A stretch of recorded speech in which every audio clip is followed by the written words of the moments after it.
नमस्कार दोस्तों, स्वागत है आप सभी का अपने YouTube channel perfect study GS में। दोस्तों, आज हम लोग करने वाले हैं बिहार दरोगा मेंस का प्रैक्टिस सेट नंबर 3। दोस्तों, इससे पहले हम लोग 2 प्रैक्टिस सेट कर चुके हैं। अगर उसे आपने नहीं देखे हैं तो मेरे प्लेलिस्ट में जाकर उसे देख सकते हैं। दोस्तों, इसमें हम लोग डेली प्रैक्टिस सेट कर रहे हैं और फुल एक्सप्लेनेशन के साथ। दोस्तों, इसमें हम लोग 100 क्वेश्चन का प्रैक्टिस सेट करेंगे।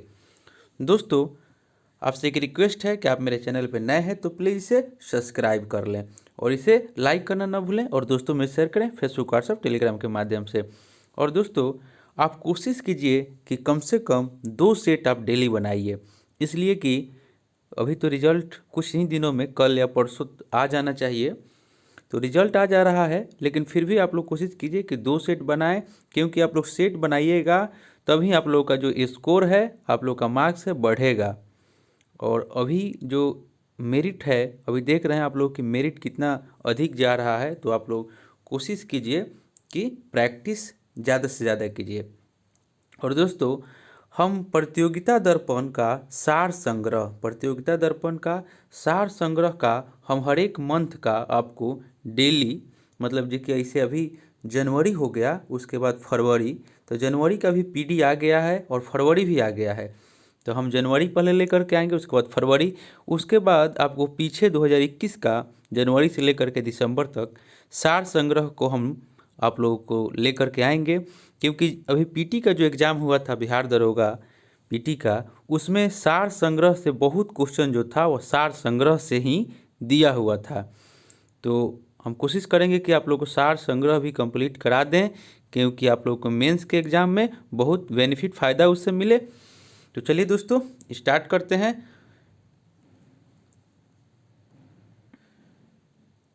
आज का पहला क्वेश्चन आपका हो जाएगा, कह रहा है कि पटना का स्थानीय समय। एक का राइट आंसर हो जाएगा ऑप्शन नंबर ए, यह भारतीय मानक समय से आगे है। पटना का जो है स्थानीय समय भारतीय मानक समय से आगे है। पटना का मानक समय जो है वह भारतीय मानक समय से निर्धारित होता है और भारत का जो मानक समय है वह आपको 82.5 डिग्री पूर्वी देशांतर है, जो कि प्रयागराज, इलाहाबाद एवं मिर्ज़ापुर से होते हुए गुजरती है। और आपको भारत का मानक समय जो है वह ग्रीनविच टाइम से 5.5 घंटा आगे है। और पटना का जो स्थानीय समय भारतीय मानक समय से आगे है, क्योंकि पटना जो है वह आपको 80 डिग्री 13 मिनट पूर्वी देशांतर पर अवस्थित है, इसलिए आपका पटना का स्थानीय समय भारतीय मानक समय से आगे है। नेक्स्ट हम लोग देखते हैं क्वेश्चन नंबर 2। कह रहा है इसमें कि भारत के वन्य जीव संरक्षण अधिनियम 1972 में कितनी अनुसूचियां है। 2 का राइट आंसर हो जाएगा ऑप्शन नंबर सी, यानी कि भारत के वन्य जीवन संरक्षण अधिनियम 1972 में कितनी अनुसूचियां है, तो 6 अनुसूचियां है। Option number C right answer हो जाएगा। नेक्स्ट हम लोग देख लेते हैं क्वेश्चन नंबर 3। कह रहा है इसमें कि किस नदी के विस्तार क्षेत्र को राष्ट्रीय जल मार्ग 2 कहा जाता है। 3 का राइट आंसर हो जाएगा ऑप्शन नंबर सी, ब्रह्मपुत्र नदी को। दोस्तों, आपको कोई भी क्वेश्चन में अगर डाउट लगे आप कमेंट करके पूछ सकते हैं। ब्रह्मपुत्र नदी के विस्तार क्षेत्र को राष्ट्रीय जल मार्ग 2 कहा जाता है। 1988 में धुबरी से सदिया तक 891 किलोमीटर तक को राष्ट्रीय जलमार्ग संख्या 2 घोषित किया गया और धुबरी जो है वह ब्रह्मपुत्र नदी पर बना पहला बड़ा टर्मिनल है। नेक्स्ट हम लोग देख लेते हैं क्वेश्चन नंबर 4। कह रहा है कि जनसांख्यिकी संक्रमण को निम्न में से किसके रूप में वर्णित किया गया है। 4 का राइट आंसर हो जाएगा ऑप्शन नंबर डी, एक समय के बाद समाज की जनसंख्या में परिवर्तन की एक प्रक्रिया। नेक्स्ट देख लेते हैं क्वेश्चन नंबर 5। कह रहा है कि कृत्रिम उर्वरक पहली बार डैश शताब्दी के दौरान निर्मित किए गए थे। 5 का राइट आंसर हो जाएगा ऑप्शन नंबर सी, यानी कि 19वीं शताब्दी के दौरान निर्मित किए गए थे कृत्रिम उर्वरक पहली बार। नेक्स्ट हम लोग देखते हैं क्वेश्चन नंबर 6 में कह रहा है कि politics of jugaad the collision handbook आपके लेखक कौन है इसके। 6 का राइट आंसर हो जाएगा option number C, Saba Naqvi. Politics of jugaad the coalition handbook के लेखक शबा नकवी है, शबा नकवी। नेक्स्ट हम लोग देख लेते हैं क्वेश्चन नंबर 7। कह रहा है कि वर्ष 2018 में आयुष्मान भारत योजना का आरंभ डैश से किया गया था। दोस्तों यह आपको वीवीआई क्वेश्चन है, आपको इसको आप लोग दिमाग में रखिएगा। करंट का ही क्वेश्चन है लेकिन वीवीआई है, पुराना है लेकिन आपको वीवीआई क्वेश्चन है। इसका राइट आंसर ऑप्शन बी हो जाएगा, झारखंड। वर्ष 2018 में आयुष्मान भारत योजना का आरंभ कहाँ से किया गया था? तो झारखंड से किया गया था। नेक्स्ट हम लोग देखते हैं क्वेश्चन नंबर 8 कह रहा है कि अंतर्राष्ट्रीय बहुपक्षवाद और कूटनीति दिवस डैश को मनाया जाएगा। 8 का राइट आंसर हो जाएगा ऑप्शन नंबर सी, यह 24 अप्रैल को मनाया जाएगा अंतर्राष्ट्रीय बहुपक्षवाद और कूटनीति दिवस। नेक्स्ट हम लोग देख लेते हैं। और दोस्तों कुछ इसमें आपको जो दिवस दिया हुआ है उसको भी हम बता देते हैं। इसमें 21 जून दिया हुआ है, 21 जून को अंतर्राष्ट्रीय योग दिवस मनाया जाता है। उसके बाद ऑप्शन 4 में 4 जनवरी दे रहा है, 4 जनवरी को लुईस ब्रेल दिवस मनाया जाता है।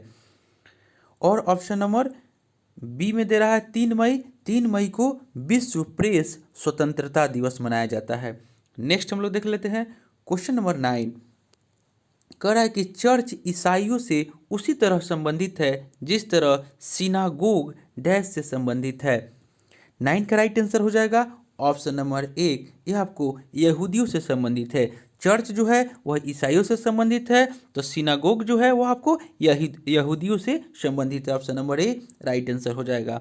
नेक्स्ट हम लोग देख लेते हैं और इसमें हम कुछ बता देते हैं। इसमें मुसलमान जो दे रहा है इनसे आपको कुरान शरीफ जो है, कुरान शरीफ यह आपको मुसलमान का हो जाएगा, यानी कि इस्लाम धर्म का हो जाएगा कुरान शरीफ। नेक्स्ट देख लेते हैं क्वेश्चन नंबर 10। क्वेश्चन नंबर 10 कह रहा है कि भारत के संविधान के उद्देशिका के बारे में निम्नलिखित में से कौन से कथन सही है? 10 का राइट आंसर हो जाएगा ऑप्शन नंबर बी 1, 2 और 3, यानी कि उद्देशिका जो है वह स्वयं न्यायालय में परिवर्तनीय नहीं है और उद्देशिका उन उद्देश्यों को बताती है जिन्हें संविधान स्थापित करना और आगे बढ़ाना चाहता है, और उद्देशिका उस स्रोत को इंगित करती है जहां से संविधान अपना प्राधिकार प्राप्त करता है, यानी कि 10 का राइट आंसर हो जाएगा ऑप्शन नंबर बी।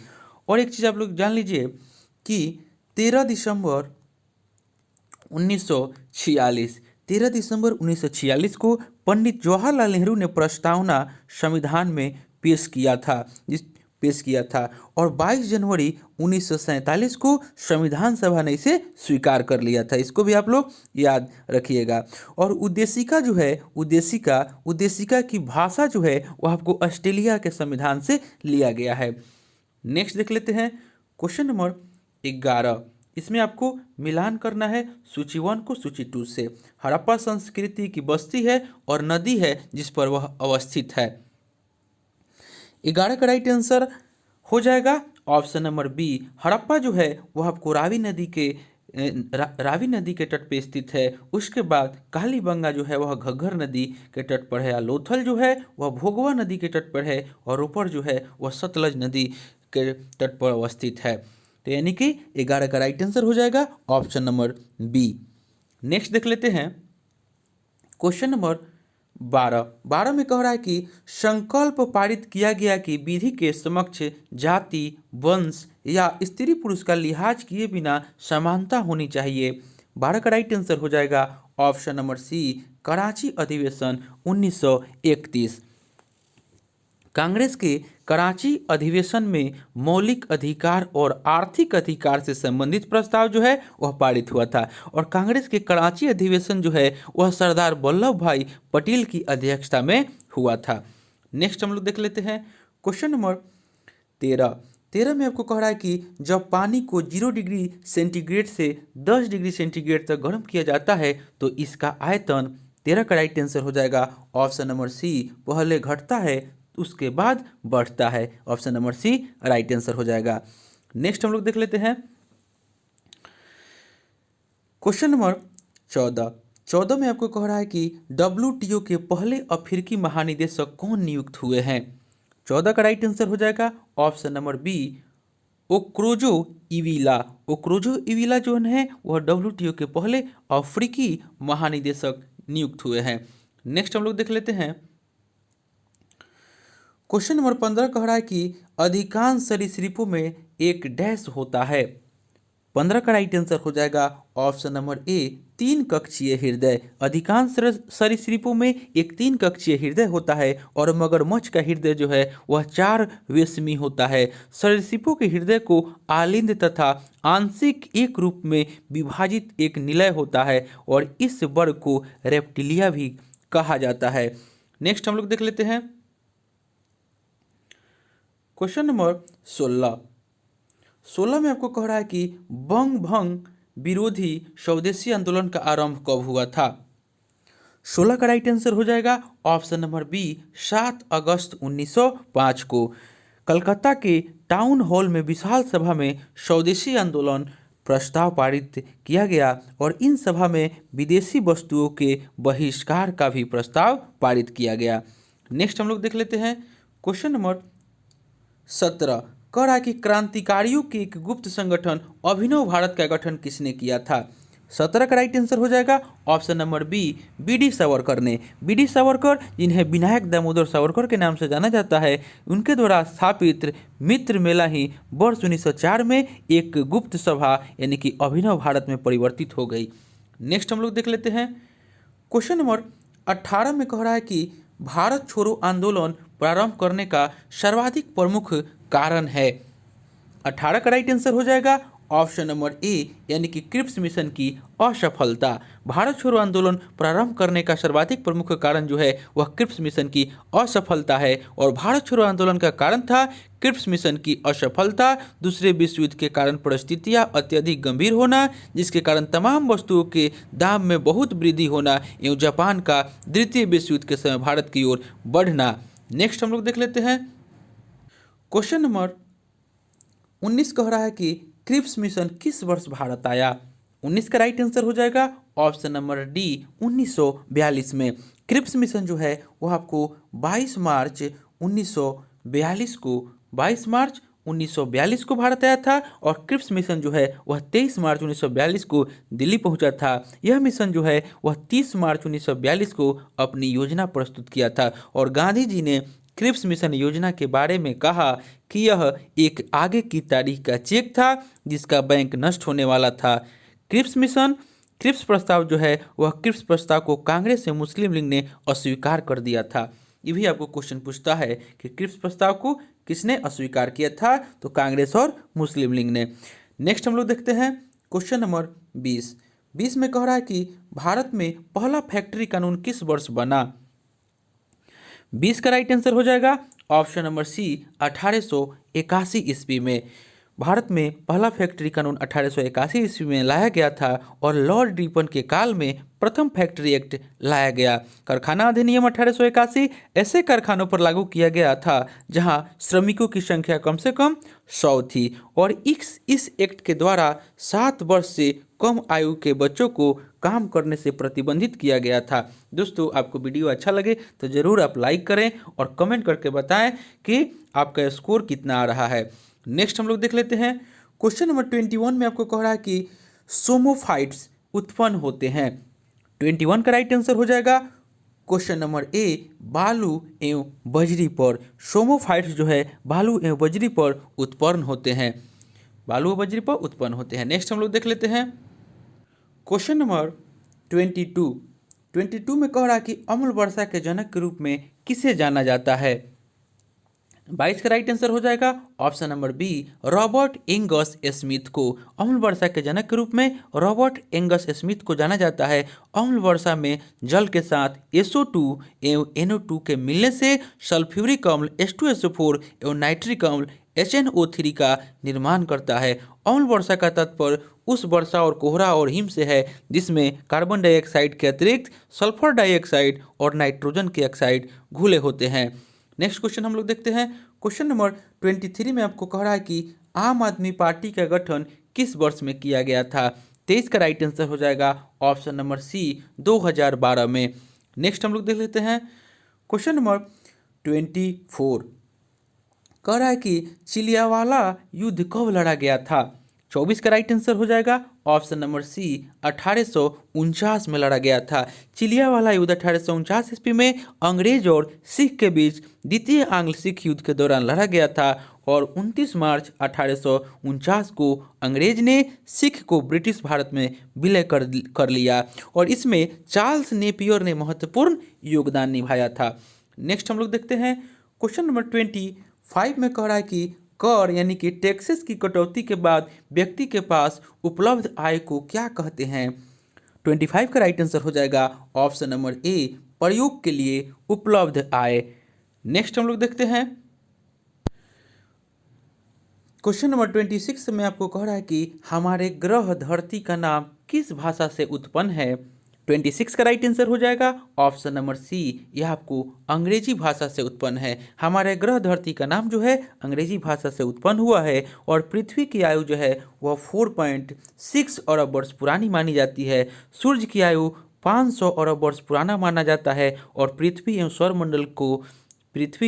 सौरमंडल की उत्पत्ति जो है वह सूर्य से माना जाता है। नेक्स्ट हम लोग देख लेते हैं क्वेश्चन नंबर 27 कह रहा है इसमें कि भारत का पहला सुरक्षा सैटेलाइट कौन सा है। 27 का राइट आंसर हो जाएगा option number B, GSAT 7। Bharat का पहला सुरक्षा सैटेलाइट जीसैट 7 है और जीसैट 7 या इनसैट 4 एक भारतीय अंतरिक्ष अनुसंधान संगठन द्वारा विकसित एक बहु बैंड उपग्रह है और भारतीय नौसेना देश में निर्मित बहु बैंड संचार अंतरिक्ष यान की उपयोग करता है जो सितंबर 2013 से परिचालन में है। नेक्स्ट हम लोग देखते हैं क्वेश्चन नंबर 28 में कह रहा है कि सिरोसिस रोग शरीर के किस अंग को प्रभावित करता है। 28 का राइट आंसर हो जाएगा ऑप्शन नंबर बी, यह आपको जिगर को प्रभावित करता है। दोस्तों आप चाहिएगा तो जो भी हम डिस्कशन कराते हैं आप उसे नोट भी कर सकते हैं। और दोस्तों आप मेरे चैनल पर नए हैं तो प्लीज़ इसे सब्सक्राइब जरूर कर लीजिएगा क्योंकि हम इसी तरह आपके लिए वीडियो को लाते रहेंगे। यानी कि इसका right answer option number B, जिगर हो जाएगा। सिरोसिस रोग शरीर के जिगर को प्रभावित करता है और सिरोसिस यकृत की कैंसर के बाद सबसे गंभीर बीमारी है और इस बीमारी का इलाज लीवर प्रत्यारोपण के अलावा और कोई नहीं है। नेक्स्ट हम लोग देख लेते हैं क्वेश्चन नंबर 29 में कह रहा है कि 1947 में किसने सर्वप्रथम केंद्रीय बजट प्रस्तुत किया था। 29 का राइट आंसर हो जाएगा ऑप्शन नंबर सी, आर के सन्मुख सेठी। 26 नवंबर 1947 को आर के सन्मुख सेठी सर्वप्रथम केंद्रीय बजट प्रस्तुत किया था और प्रथम वित्त मंत्री आर के सन्मुख सेठी अंतरिम बजट पेश किया और चार्ल्स विल्सन 1860 ईस्वी में सर्वप्रथम बजट पेश किया था और चार्ल्स विल्सन को भारतीय बजट प्रणाली का जनक माना जाता है। नेक्स्ट हम लोग देख लेते हैं क्वेश्चन नंबर 30 में कह रहा है आपको कि पानीपत के तीसरे युद्ध में अहमद शाह अब्दाली से किसने युद्ध किया था। 30 का राइट आंसर हो जाएगा ऑप्शन नंबर सी, मराठा ने। पानीपत के तीसरे युद्ध में आपको अहमद शाह अब्दाली ने मराठा से युद्ध किया था और जो कि आपको 14 जनवरी 1761 को पानीपत का तृतीय युद्ध हुआ जिसमें मराठों की भारी हार हुई। और पानीपत का जो प्रथम युद्ध जो हुआ था 21 अप्रैल 1526 ईस्वी को बाबर और इब्राहिम लोदी के बीच हुआ। पानीपत का जो दूसरा युद्ध हुआ था वह 5 नवंबर 1556 ईस्वी को अकबर और हेमचंद्र विक्रमादित्य यानी कि हेमू के बीच हुआ था। नेक्स्ट हम लोग देख लेते हैं क्वेश्चन नंबर यानी कि इसका 30 का right answer option number C, Maratha हो जाएगा। 31 कह रहा है कि कनिका 4.0 सेंटीमीटर रेखा को 4.1 सेंटीमीटर नापती है तो माप में गलती का प्रतिशत है। 31 का राइट आंसर हो जाएगा ऑप्शन नंबर सी, 2.5%। दोस्तों आप लोग इसको देख लीजिए, हम इसका मैथ का सॉल्यूशन का पीडीएफ भी दे देंगे। क्वेश्चन नंबर 32 कह रहा है कि एक कंटेनर में 80 लीटर दूध था। इस कंटेनर से 8 लीटर दूध निकालकर उसी मात्रा में पानी भर दिया जाता है तो इस प्रक्रिया को पुनः 2 बार दोहराया जाता है। कंटेनर में अब कितना दूध है। 32 का राइट आंसर हो जाएगा option number B, 58.32 litre. Next देख लेते हैं क्वेश्चन 33 कह रहा है कि एक काम 100 दिनों में पूरा हो जाता है, तथापि 10 कामगारों की अनुपस्थिति के कारण यह 110 दिनों में पूरा हुआ। असल में कामगारों की संख्या क्या थी? 33 का राइट आंसर हो जाएगा ऑप्शन नंबर ए 110। नेक्स्ट देख लेते हैं 34 कह रहा कि एक व्यक्ति स्थिर पानी में 10 किलोमीटर प्रति घंटा की गति से नौका विहार करता है और वह पाता है कि उसे इसमें उस नौका से बहाव के विपरीत आने में बहाव की तरफ जाने से दोगुना समय लगा, तो धारा की गति किलोमीटर प्रति घंटा में क्या होगी? तो 34 का राइट आंसर हो जाएगा ऑप्शन नंबर डी यानी कि 3.1/3 किलोमीटर प्रति घंटा। नेक्स्ट हम लोग देख लेते हैं 35 में 500 रुपये के 2 वर्ष 2 बैंकों के ब्याजों का अंतर 2 रुपया 50 पैसा है और उनकी दरों का अंतर क्या है? 35 का राइट आंसर हो जाएगा ऑप्शन नंबर ए यानी कि 0.25%। नेक्स्ट देख लेते हैं 36 में कह रहा है कि टोक्यो ओलंपिक 2020 में ओलंपिक मशाल का आकार क्या है? 36 का राइट आंसर हो जाएगा ऑप्शन नंबर बी, यह आपको चेरी ब्लॉसम है। नेक्स्ट देख लेते हैं 37 में कह रहा है कि कैमूर पठार किसके लिए प्रसिद्ध है? 37 का राइट आंसर हो जाएगा ऑप्शन नंबर बी, यह आपको चूना पत्थर के लिए प्रसिद्ध है। कैमूर का पठार रोहतास और कैमूर जिले में स्थित है। नेक्स्ट देख लेते हैं 38 में कह रहा है कि विश्व हेपेटाइटिस दिवस 2021 का विषय क्या है? 38 का राइट आंसर हो जाएगा ऑप्शन नंबर डी यानी कि hepatitis can't wait. Hepatitis can't wait जो है वह विश्व हेपेटाइटिस दिवस 2021 का विषय यानी कि थीम है। नेक्स्ट हम लोग देख लेते हैं क्वेश्चन नंबर 39 में कह रहा है कि निम्नलिखित में से कौन सा वन्य जीव अभ्यारण्य बिहार के मुंगेर जिले में स्थित है? 39 का राइट आंसर हो जाएगा ऑप्शन नंबर सी भीम बांध। भीम बांध वन जीव अभ्यारण्य बिहार के मुंगेर जिले में स्थित है और इसकी स्थापना जो हुआ था 1976 में बिहार के मुंगेर जिले में हुई थी और इसका कुल क्षेत्रफल जो है 681.99 वर्ग किलोमीटर है। और वाल्मीकि नेशनल पार्क बता देते हैं ऑप्शन जो ए में दिया है, वाल्मीकि नेशनल पार्क पश्चिमी चंपारण में और गौतम बुद्ध जो कि ऑप्शन डी में दे रहा है गौतम बुद्ध पक्षी अभ्यारण्य गया जिले में तथा राजगीर वन जीव अभ्यारण्य नालंदा जिले में स्थित है जो कि ऑप्शन बी में दे रहा है। नेक्स्ट देख लेते हैं क्वेश्चन नंबर 40 कह रहा है आपको कि नौचालन के लिए सामुद्रिक सहायता विधेयक 2021 जो संसद के द्वारा पारित किया गया है किस अधिनियम की जगह लेगा? 40 का राइट आंसर हो जाएगा ऑप्शन नंबर बी प्रकाश स्तंभ अधिनियम 1927। 41 कह रहा है कि केंद्र सरकार ने सैनिक स्कूलों में ओबीसी को निम्न में से कितने प्रतिशत आरक्षण देने की घोषणा की? 41 का राइट आंसर हो जाएगा ऑप्शन नंबर डी 27%। नेक्स्ट देख लेते हैं क्वेश्चन नंबर 42 कह रहा है कि भारतीय वायुसेना ने किस विमान से हवा में लॉन्च किए जाने वाले ब्रह्मोस मिसाइल संस्करण का सफल परीक्षण किया? 42 का राइट आंसर हो जाएगा option number D Sukhoi 30 MKI। Next देख लेते हैं 43 में कह रहा है कि चौथे सिख गुरु रामदास जी का प्रकाश पर्व मनाया गया, उनके जन्म का नाम क्या था? 43 का राइट आंसर हो जाएगा ऑप्शन नंबर ए जेठा। गुरु रामदास जेठा जी, उनको जेठा जी के नाम से जाना जाता था, का जन्म चूना मंडही लाहौर में हुआ था। वे सिखों के चौथे गुरु थे। उन्होंने अमृतसर नामक शहर की स्थापना की और गुरुओं के जन्म दिवस पर प्रकाश पर्व या गुरु पर्व मनाया जाता है। नेक्स्ट हम लोग देख लेते हैं क्वेश्चन नंबर 44 कह रहा है कि भारत में शंकुधारी वन कहाँ पाए जाते हैं? 44 का राइट आंसर हो जाएगा option number C Himalaya. Bharat में शंकुधारी वन हिमालय क्षेत्र में पाए जाते हैं और अधिकांश शीतोष्ण शंकुधारी वन जो है वह सदाबहार होते हैं और शंकुधारी वन के पत्तियां नुकीली और नीचों की ओर झुकी हुई, इस कारण से बर्फ इनकी टहनियों पर नहीं जम पाती है। इस शंकुधारी वृक्ष को जिम्नोस्पर्म भी कहा है। नेक्स्ट देख लेते हैं क्वेश्चन नंबर 45 में आपको कह रहा है कि दक्षिण भारत की सबसे ऊंची चोटी है। 45 का राइट आंसर हो जाएगा ऑप्शन नंबर ए अन्यमुदी। अन्यमुदी जो है दक्षिण भारत की सबसे ऊंची चोटी है जो कि तमिलनाडु में स्थित है और इसकी ऊंचाई जो है वह 2695 मीटर है। नेक्स्ट देख लेते हैं 46 में कह रहा है कि वर्ष 2011 के अनुमान के अनुसार विश्व की जनसंख्या का कितना प्रतिशत भारत में रहता है? 46 का राइट आंसर हो जाएगा ऑप्शन नंबर बी 17.5%। और विश्व के कुल क्षेत्रफल में भारत का अंश जो है वह 2.42% ही है और भारत विश्व में चीन के बाद दूसरा बड़ा जनसंख्या वाला देश है। नेक्स्ट देख लेते हैं क्वेश्चन नंबर 47 में कह रहा है कि दल बदल के आधार पर निर्वाचित सदस्यों की अयोग्यता संबंधी विवरण संविधान के किस अनुसूची में दिया गया है। 47 का राइट आंसर हो जाएगा ऑप्शन नंबर सी, यानी कि 10वीं अनुसूची में दिया गया है।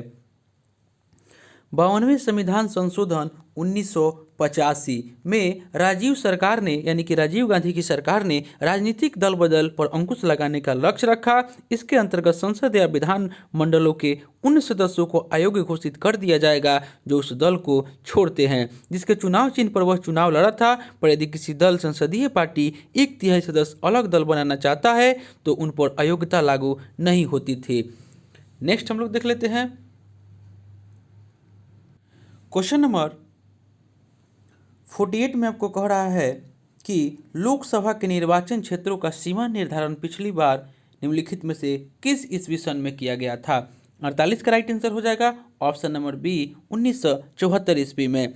प्रथम परिसीमन आयोग 1952 में बना था और दूसरी 1962 में और तीसरी 1973 में बनी थी। चौथी परिसीमन आयोग 2002 में कुलदीप सिंह की अध्यक्षता में बनाई गई, जो कि संतुति किया गया कि 1974 के आधार पर ही 2026 तक सदस्यों का आवंटन रहेगा। नेक्स्ट हम लोग देख लेते हैं क्वेश्चन नंबर 49 कह रहा है कि विधायिका के क्षेत्र में राज्यपाल को क्या संवैधानिक शक्तियां प्राप्त है। 49 का राइट आंसर हो जाएगा ऑप्शन नंबर डी, इनमें से सभी। विधानमंडल की बैठक बुलाना तथा उसे संबोधित करना सही है। विधान परिषद के 1/6 सदस्यों को मनोनीत करना, यह भी आपका सही है। और अध्यादेश जारी करना और विधानमंडल से पारित विधेयकों को स्वीकृति प्रदान करना, यानी कि तीनों, यानी कि option number D right answer हो जाएगा। क्वेश्चन नंबर 50 में आपको कह रहा है कि जिलेटिन का प्रयोग प्राय आइसक्रीम बनाने में किया जाता है, जिसका उद्देश्य होता है। 50 का राइट आंसर हो जाएगा ऑप्शन नंबर बी, कोलाइड को अस्थायी करना और क्रिस्टलीकरण को रोकना। नेक्स्ट देख लेते हैं क्वेश्चन नंबर 51 कह रहा है कि फसल चक्र के अपनाने से। 51 का राइट आंसर हो जाएगा ऑप्शन नंबर ए, यानी कि भूमि की उत्पादन क्षमता बढ़ जाती है। फसल चक्र का अर्थ है एक फसल के बाद दूसरी फसल को लगाना ताकि मिट्टी की उर्वरता बनी रहे, जैसे गेहूं की फसल के बाद दलहन की खेती। नेक्स्ट हम लोग देखते हैं क्वेश्चन नंबर 52 करा इसमें कि कुंवर सिंह एवं अमर सिंह पुस्तक के लेखक हैं। 52 का राइट आंसर हो जाएगा ऑप्शन नंबर ए, यानी कि डॉक्टर जटाशंकर झा। नेक्स्ट देख लेते हैं 53 कह रहा है कि वर्तमान में भारत में कुल कितने राष्ट्रीय राजनीतिक दल है। 53 का राइट आंसर हो जाएगा ऑप्शन नंबर डी, 8 जो है वो आपको राष्ट्रीय राजनीतिक दल है। नेक्स्ट हम लोग देख लेते हैं 54 कह रहा है कि दिल्ली देहरादून के बीच कितनी लंबी हरित एक्सप्रेस मार्ग प्रस्तावित है। 54 का राइट आंसर हो जाएगा ऑप्शन नंबर डी, 210 किलोमीटर। 55 कह रहा है कि जीआई टैग प्राप्त आदिवासी गुड़िया मध्य प्रदेश के किस स्थान से संबंधित है। 55 का राइट आंसर हो जाएगा ऑप्शन नंबर ए, यह आपको झाबुआ से संबंधित है। 56 में कह रहा है कि व्यक्ति अपनी दाढ़ी बनाने के लिए किस दर्पण को प्रयोग में लाता है, वह होता है। 56 का राइट आंसर हो जाएगा ऑप्शन नंबर बी, वह आपको अवतल दर्पण का प्रयोग करता है दाढ़ी बनाने में। अवतल दर्पण का धंसा हुआ भाग परावर्तक सतह होता है। अवतल दर्पण की फोकस दूरी ऋणात्मक होती है और समतल दर्पण की फोकस दूरी अनंत, जबकि उत्तल दर्पण की फोकस दूरी धनात्मक होती है। नेक्स्ट हम लोग देख लेते हैं क्वेश्चन नंबर 57 कह रहा है कि इसमें पृथ्वी के केंद्र पर वस्तु का भार। 57 का राइट आंसर हो जाएगा ऑप्शन नंबर ए, 0 होता है। पृथ्वी के केंद्र पर वस्तु का भार 0 होता है। नेक्स्ट हम लोग देखते हैं क्वेश्चन नंबर 58 में कह रहा है कि बल की इकाई है। 58 का राइट आंसर हो जाएगा ऑप्शन नंबर सी, ये दोनों, यानी कि केजी मीटर प्रति सेकंड स्क्वायर और न्यूटन दोनों ही बल की इकाई हैं। Option number C right answer हो जाएगा। क्वेश्चन नंबर 59 में कह रहा है कि एक अवतल लेंस की फोकस दूरी 20 सेंटीमीटर है और यह वस्तु 1/2 गुना प्रतिबिंब बनाता है, तब वास्तविक वस्तु दूरी है। 59 का राइट आंसर हो जाएगा ऑप्शन नंबर ए, यानी कि 20 सेंटीमीटर। नेक्स्ट हम लोग देख लेते हैं क्वेश्चन नंबर 60 में कह रहा है कि किसी प्रदेश के अक्षांश को कोणीय दूरी के किस संबंध से अभिव्यक्त किया जाता है। 60 का राइट आंसर हो जाएगा ऑप्शन नंबर ए भूमध्य रेखा से व्यक्त किया जाता है। किसी प्रदेश के अक्षांश को कोणीय दूरी के संबंध में भूमध्य रेखा को अभिव्यक्त किया जाता है और विषुवत रेखा के उत्तरी भाग को उत्तरी गोलार्ध और दक्षिणी भाग को दक्षिणी गोलार्ध नाम दिया गया है। नेक्स्ट हम लोग देख लेते हैं 61 कह रहा है कि निम्नलिखित में से कौन सा अक्षांश बृहद वृत्त है। कौन सा अक्षांश जो है बृहद वृत्त है। 61 का राइट आंसर हो जाएगा ऑप्शन नंबर ए भूमध्य रेखा। 0 डिग्री अक्षांश पर खींची गई रेखा भूमध्य रेखा या विषुवत रेखा कहलाती है और दो अक्षांश रेखाओं के मध्य की दूरी जो होता है वह 111 किलोमीटर होता है और ग्लोब पर 1 डिग्री के अंतराल पर कुछ अक्षांश रेखाओं की संख्या है 179 जो कि दोनों ध्रुव को छोड़कर है। नेक्स्ट हम लोग देखते हैं क्वेश्चन नंबर 62 में आपको कह रहा है कि संविधान की संकल्पना का उद्भव सबसे पहले कहाँ हुआ था। 62 का राइट आंसर हो जाएगा ऑप्शन नंबर सी संयुक्त राज्य अमेरिका में। संविधान की संकल्पना का उद्भव सबसे पहले अमेरिका में हुआ था। अमेरिका का संविधान विश्व की सबसे छोटे संविधान है और इसमें केवल 7 अनुच्छेद है। यूएसए जो है वह विश्व का प्रथम लिखित संविधान 1789 ईस्वी में लागू किया गया। अमेरिका के संविधान में अवशिष्ट शक्तियाँ राज्यों को दिया गया है और भारत का संविधान जो है वह विश्व का सबसे बड़ा संविधान है। नेक्स्ट हम लोग देख लेते हैं 63 में आपको कह रहा है कि सकल राष्ट्रीय उत्पाद का मूल्यांकन कैसे किया जाता है। 63 का राइट आंसर हो जाएगा ऑप्शन नंबर ए यानी कि एनएनपी बराबर जीएनपी माइनस मूल्यह्रास। नेक्स्ट हम लोग देखते हैं क्वेश्चन नंबर 64 कह रहा है इसमें कि गुणित अनुपात का नियम प्रतिपादित किया गया था। 64 का राइट आंसर हो जाएगा ऑप्शन नंबर बी डाल्टन ने। गुणित अनुपात का नियम जो है वह डाल्टन ने प्रतिपादित किया था। इस नियम के अनुसार जब दो विभिन्न तत्व संयोग कर 2 या 2 से अधिक का निर्माण करते हैं तो एक तत्व का भिन्न भिन्न भार जो दूसरे तत्व के एक निश्चित भार से संयोग करते हैं। नेक्स्ट देख लेते हैं। दोस्तों आपसे एक रिक्वेस्ट है, आप मेरे चैनल पर नए हैं तो प्लीज़ इसे सब्सक्राइब कर लीजिएगा। क्वेश्चन नंबर 65 कह रहा है कि मक्खन में परिक्षेपण प्रावस्था तथा परिक्षेपण माध्यम क्रमशः है। 65 का राइट आंसर हो जाएगा ऑप्शन नंबर बी द्रव तथा ठोस। 66 कह रहा है कि CuSO4.5H2O में किस प्रकार के बंधन विद्यमान होते हैं। 66 का राइट आंसर हो जाएगा ऑप्शन नंबर सी यानी कि विद्युत संयोजक और सहसंयोजी और समन्वयी सहसंयोजी। विद्युत संयोजक सहसंयोजी समन्वयी सहसंयोजी जो है वो आपको CuSO4.5H2O में बंध जो है विद्यमान होते हैं। Option number C right answer हो जाएगा। 67 में कह रहा है कि वर्ग में ऊपर से नीचे जाने पर कौन सा अनुसदैव बढ़ता है। 67 का राइट आंसर हो जाएगा ऑप्शन नंबर डी परमाणु त्रिज्या। और कुल वर्गों की संख्या जो है वह 18 है। कुल वर्गों की संख्या 18। नेक्स्ट हम लोग देख लेते हैं क्वेश्चन नंबर 68 में कह रहा है कि मीराबाई चानू ने टोक्यो ओलंपिक में कितने किलो में भारोत्तोलन में स्वर्ण पदक जीता। 68 का राइट आंसर हो जाएगा ऑप्शन नंबर ए 49 किलो वर्ग में। नेक्स्ट देख लेते हैं 69 कह रहा है कि सरकार ने ग्राम पंचायत विकास योजना यानी कि GPDP की समावेशी और समग्र तैयारी के लिए कौन सा अभियान शुरू किया है। 69 का राइट आंसर हो जाएगा ऑप्शन नंबर ए सबकी योजना सबका विकास। नेक्स्ट देखते हैं 70 में कह रहा है कि फिश आंध्रा परियोजना के तहत कौन सा बैंक राज्य में 100 एक का हब स्थापित करने में आंध्र प्रदेश सरकार का समर्थन करेगा। 70 का राइट आंसर हो जाएगा option number B Bank of Baroda. 71 में कह रहा है कि पहलवान रवि कुमार दहिया ने टोक्यो ओलंपिक में पुरुषों की किस फ्री स्टाइल श्रेणी में रजत पदक जीता है। 71 का राइट आंसर हो जाएगा ऑप्शन नंबर ए 57 किलोग्राम। नेक्स्ट देख लेते हैं 72 कह रहा है कि लियोपार्ड डायरीज पुस्तक के लेखक कौन है।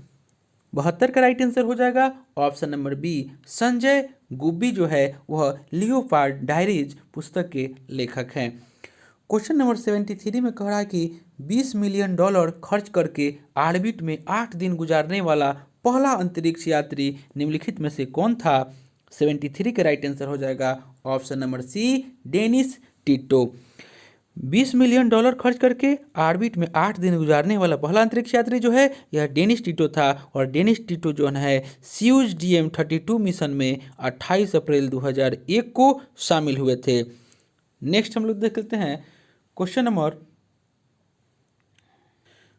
नंबर 74 में कह रहा है कि ग्रुप ए रक्त वाले व्यक्ति को किस ग्रुप का रक्त दिया जा सकता है। 74 का राइट आंसर हो जाएगा ऑप्शन नंबर बी, ए तथा ओ ग्रुप। ए रक्त वाले व्यक्ति को ए तथा ओ ग्रुप का रक्त दिया जा सकता है। रक्त समूह तथा आपको रक्त समूह जिसको ए है वह लाल रुधिर कणिकाओं का प्रतिजन एंटीजन उसमें ए रहेगा और प्लाज्मा में प्रतिरक्षी एंटीबॉडी जो है वह बी रहेगी और रक्त समूह जो है वह ए और ओ रहेगा। यानी जिसे रक्त ग्रुप ए वाले ए तथा ओ उनको दिया जा सकता है और जिनका रक्त समूह जो बी है उनको बी और ओ दिया जा सकता है और जिनका रक्त समूह ए बी हो ए बी उनको ए बी ए बी और ओ रक्त समूह उनको दिया जा सकता है और जिनका रक्त समूह ओ हो उनको रक्त समूह ओ सर्वदाता ही दिया जा सकता है। नेक्स्ट हम लोग देख लेते हैं क्वेश्चन नंबर 75 में कह रहा है कि मानव रक्त में कुल रक्त आयतन में प्लाज्मा का प्रतिशत लगभग कितना होता है। 75 का राइट आंसर हो जाएगा ऑप्शन नंबर सी, 55% प्लाज्मा होता है। प्लाज्मा में 90% जल, 7% प्रोटीन और 0.9% अकार्बनिक लवण और 0.81% ग्लूकोज और 0.5% वसा तथा शेष जो है वह कार्बनिक पदार्थ मौजूद होते हैं और इसका मुख्य कार्य जो है पचे हुए भोजन एवं हार्मोन का शरीर में संवहन करना है। नेक्स्ट हम लोग देखते हैं 76 कह रहा है कि सुस्ती क्या है। 76 का राइट आंसर हो जाएगा ऑप्शन नंबर ए, यह प्राणी निद्रा है। सुस्ती ग्रीष्मकाल के दौरान प्राणियों में पाए जाने वाली सुप्तावस्था है। विटामिन, पोषक तत्वों और ऊर्जा अंतर्ग्रहण की गंभीर कमी को भूखमरी कहते हैं। नेक्स्ट हम लोग देख लेते हैं क्वेश्चन नंबर 77 कह रहा है कि निम्नलिखित में से कौन सा कथन सत्य है। 77 का राइट आंसर हो जाएगा ऑप्शन नंबर ए, उपचयन अभिक्रिया के दौरान परमाणु में इलेक्ट्रॉन्स उत्सर्जित होते हैं। यह आपका कथन जो है सत्य है। 78 में कह रहा है कि टोक्यो ओलंपिक 2020 के लिए आधिकारिक प्रसारक कौन था। 78 का राइट आंसर हो जाएगा option number A, Sony 10 spot. Next देख लेते हैं 79 में कह रहा है कि किस देश की सरकार ने डिजिटल वैक्सीन पासपोर्ट लॉन्च करने की घोषणा की है। 79 का राइट आंसर हो जाएगा ऑप्शन नंबर सी, कनाडा। दोस्तों आपसे हम कहेंगे कि आप लोग करंट अफेयर्स जो है आपको जनवरी से लेकर के यानी कि 2021 से लेकर के दिसंबर तक का भी आप लोग केवल मंथली करंट अफेयर्स आप लोग पढ़िएगा, क्योंकि आपको जो इसके पहले दरोगा मेंस जो हुआ था इन्फोर्समेंट का उसमें कम से कम 15 करंट अफेयर्स पूछ दिया था। तो आप लोग रिस्क मत लीजिएगा, करंट अफेयर्स को भी आप लोग रेगुलर पढ़ते रहिएगा, केवल मंथली पढ़िएगा तो उससे भी हो जाएगा। नेक्स्ट हम लोग देख लेते हैं क्वेश्चन नंबर 80 में कह रहा है कि किस बैंक ने ऑनर फर्स्ट पहल शुरू करने के लिए भारतीय नौसेना के साथ समझौता किया है। 80 का राइट आंसर हो जाएगा ऑप्शन नंबर सी, यानी कि IDFC फर्स्ट बैंक। इसका राइट आंसर 79 के बता ऑप्शन नंबर सी हो जाएगा, कनाडा। किस देश की सरकार ने डिजिटल वैक्सीन पासपोर्ट लॉन्च करने की घोषणा की, कनाडा हो जाएगा। 80 का राइट आंसर हो जाएगा option number C, IDFC First Bank. Next देख लेते हैं क्वेश्चन नंबर 81 कह रहा है कि नागिन झील किस राज्य में स्थित है। 81 का राइट आंसर हो जाएगा ऑप्शन नंबर ए, यह आपको जम्मू कश्मीर में स्थित है। आपको नागिन झील जो है ना, यानी कि जितना में अगर नाग लग गया, एक ट्रिक है, अगर नाग उसमें लग गया तो समझ जाइए कि वह आपका झील जो है वह जम्मू कश्मीर का ही होगा। जैसे आपको बता देते हैं शेष नाग झील, अनंत नाग झील, बैरी नाग झील जो है ये आपको जम्मू कश्मीर राज्य में है और बुलर झील है, डल झील है, ये भी आपको जम्मू कश्मीर में है। नेक्स्ट देख लेते हैं क्वेश्चन नंबर 82 में कह रहा है कि लाल मिट्टी के बारे में निम्नलिखित में से कौन सा एक कथन सत्य है। 82 का राइट आंसर हो जाएगा ऑप्शन नंबर सी, यह लौह युग्कों में समृद्ध है। यह लौह युग्कों में समृद्ध है। लाल मिट्टी में आयरन और सिलिका की बहुलता होती है। लाल रंग जो है लो ऑक्साइड की उपस्थिति के कारण होती है और लाल मिट्टी की अम्लीय प्रकृति होती है। लाल मिट्टी जो है अम्लीय प्रकृति की होती है। क्वेश्चन 83 कह रहा है कि अशोक मेहता समिति ने पंचायती राज के लिए किस किस प्रतिमान की संस्तुति की थी। 83 का राइट आंसर हो जाएगा ऑप्शन नंबर बी, द्विस्तरीय। 84 में कह रहा है कि संविधान में 52वें संशोधन द्वारा, इस थोड़ी देर पहले हम आपको एक क्वेश्चन बताए थे, संविधान में 52वें संशोधन द्वारा। 84 का राइट आंसर हो जाएगा ऑप्शन नंबर डी, राजनीतिक दल बदल को रोकने का प्रयास किया गया। कब हुआ था? 1985 में। नेक्स्ट देख लेते हैं। 85 में कह रहा है कि मौलिक अधिकार का संरक्षक कौन होता है। 85 का राइट आंसर हो जाएगा ऑप्शन नंबर बी, उच्चतम न्यायालय। मौलिक अधिकार का संरक्षक उच्चतम न्यायालय होता है और उच्चतम न्यायालय जो है और संविधान के अनुच्छेद 32 के अंतर्गत मौलिक अधिकार की रक्षा के लिए 5 प्रकार की रीट जारी कर सकता है और अनुच्छेद 226 के अंतर्गत उच्च न्यायालय भी मौलिक अधिकारों और अन्य प्रयोजन के लिए भी 5 प्रकार के रीट जारी कर सकते हैं। नेक्स्ट हम लोग देख लेते हैं। क्वेश्चन नंबर 86 में कह रहा है कि राष्ट्रीय आय के आकलन की एजेंसी है। 86 का राइट आंसर हो जाएगा ऑप्शन नंबर डी, केंद्रीय सांख्यिकी संगठन यानी कि CSO। 87 कह रहा है कि इनमें से किसका बाजार अंतर्राष्ट्रीय होता है। 87 का राइट आंसर हो जाएगा ऑप्शन नंबर डी, ए और बी दोनों, यानी कि सोना चांदी और पेट्रोल जो है इनका बाजार जो है अंतर्राष्ट्रीय होता है। नेक्स्ट देख लेते हैं। 88 में कह रहा है कि उदारीकरण की घोषणा कब किया गया। 88 का राइट आंसर हो जाएगा ऑप्शन नंबर ए, जुलाई 1991 में। उदारीकरण की घोषणा जो है वह 24 जुलाई 1991 को किया गया और उदारीकरण की घोषणा तत्कालीन वित्त मंत्री डॉक्टर मनमोहन सिंह के द्वारा किया गया था। नेक्स्ट हम लोग देख लेते हैं। 89 में कह रहा है कि महिला एथलीट ऑफ द ईयर 2020 किसे चुना गया। 89 का राइट आंसर हो जाएगा option number C, Naomi Osaka. Naomi Osaka जो है यह आपको जापान की खिलाड़ी है। क्वेश्चन नंबर 90 में कह रहा है कि ब्रिक्स फाइनेंशियल कोऑपरेशन की बैठक किस देश की मेजबानी में हुआ। 90 का राइट आंसर हो जाएगा ऑप्शन नंबर डी, यह भारत में हुआ। 91 में कह रहा है कि भारत का सबसे बड़ा नवीकरणीय ऊर्जा उत्पाद पार्क कहाँ स्थापित किया जा रहा है। 91 का राइट आंसर हो जाएगा ऑप्शन नंबर डी, ये आपको कच्छ में आपको स्थापित किया जा रहा है। नेक्स्ट देख लेते हैं। 92 में कह रहा है कि वर्ष 2020 में किस झील के पानी का रंग गुलाबी हो गया था। 92 का राइट आंसर हो जाएगा ऑप्शन नंबर सी, लोनार झील का रंग जो है वह गुलाबी हो गया था। क्वेश्चन नंबर 93 में आपको मिलान करना है सूची 1 को सूची 2 से। 93 का राइट आंसर हो जाएगा ऑप्शन नंबर सी, यानी कि शीत युद्ध जो हुआ था वह आपको यूएस बनाम सोवियत समाजवादी गणतंत्र संघ के बीच हुआ था। धर्म युद्ध जो हुआ था वह धर्म युद्ध करता, उसके बाद दीर्घकालीन प्रयाण जो है दीर्घकालीन प्रयाण यह आपको हो जाएगा ऑप्शन नंबर ए, माओ यानी कि चीन, और उसी क्रांति जो हुआ था 1917 में हुआ था। 93 का right answer option number C हो जाएगा। क्वेश्चन नंबर 94 में आपको कह रहा है कि प्राचीन भारत के विख्यात चिकित्सक धन्वंतरी ने अपना परामर्श किसके दरबार में दिया था। 94 का राइट आंसर हो जाएगा ऑप्शन नंबर सी, चंद्रगुप्त द्वितीय के दरबार में दिया था। चिकित्सक धन्वंतरी चंद्रगुप्त द्वितीय के दरबार के नवरत्न में एक थे। धन्वंतरी को चिकित्सा का भगवान माना जाता है। चरक, जीवक, सुश्रुतरी भी महान वैद्य थे। वैद्य को प्राचीन काल में भीषक कहा जाता था। नेक्स्ट हम लोग देख लेते हैं।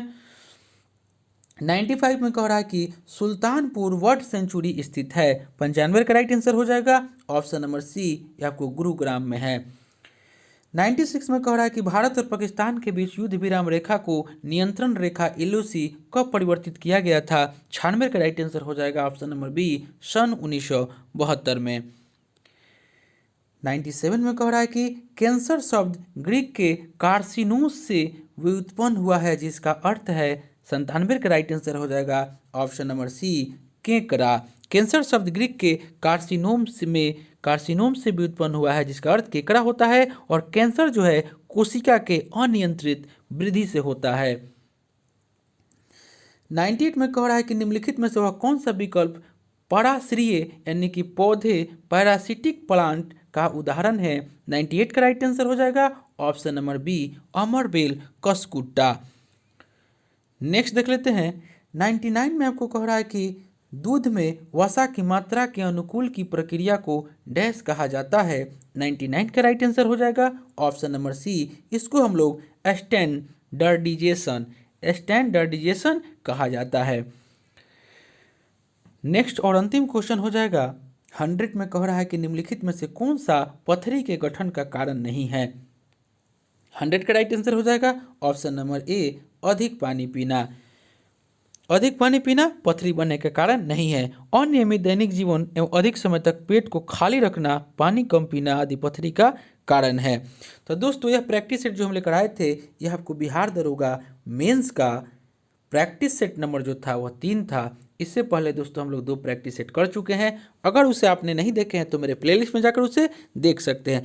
दोस्तों मेरे चैनल पर बिहार दरोगा मेंस का हम बहुत सारा प्रैक्टिस सेट कराए हुए हैं, उसे भी आप लोग जा करके मेरे प्लेलिस्ट में देख सकते हैं। अगर दोस्तों आपको इसका PDF चाहिए तो डिस्क्रिप्शन में हम टेलीग्राम का लिंक दे देंगे, आप लोग वहाँ से प्राप्त कर सकते हैं। और दोस्तों आप मेरे चैनल पर नए हैं तो प्लीज़ इसे सब्सक्राइब कर लें और इसे ज़्यादा से ज़्यादा लाइक करें, दोस्तों में शेयर करें फेसबुक, व्हाट्सएप, टेलीग्राम के माध्यम से। तो चलिए दोस्तों मिलते हैं नेक्स्ट वीडियो में, तब तक के लिए धन्यवाद।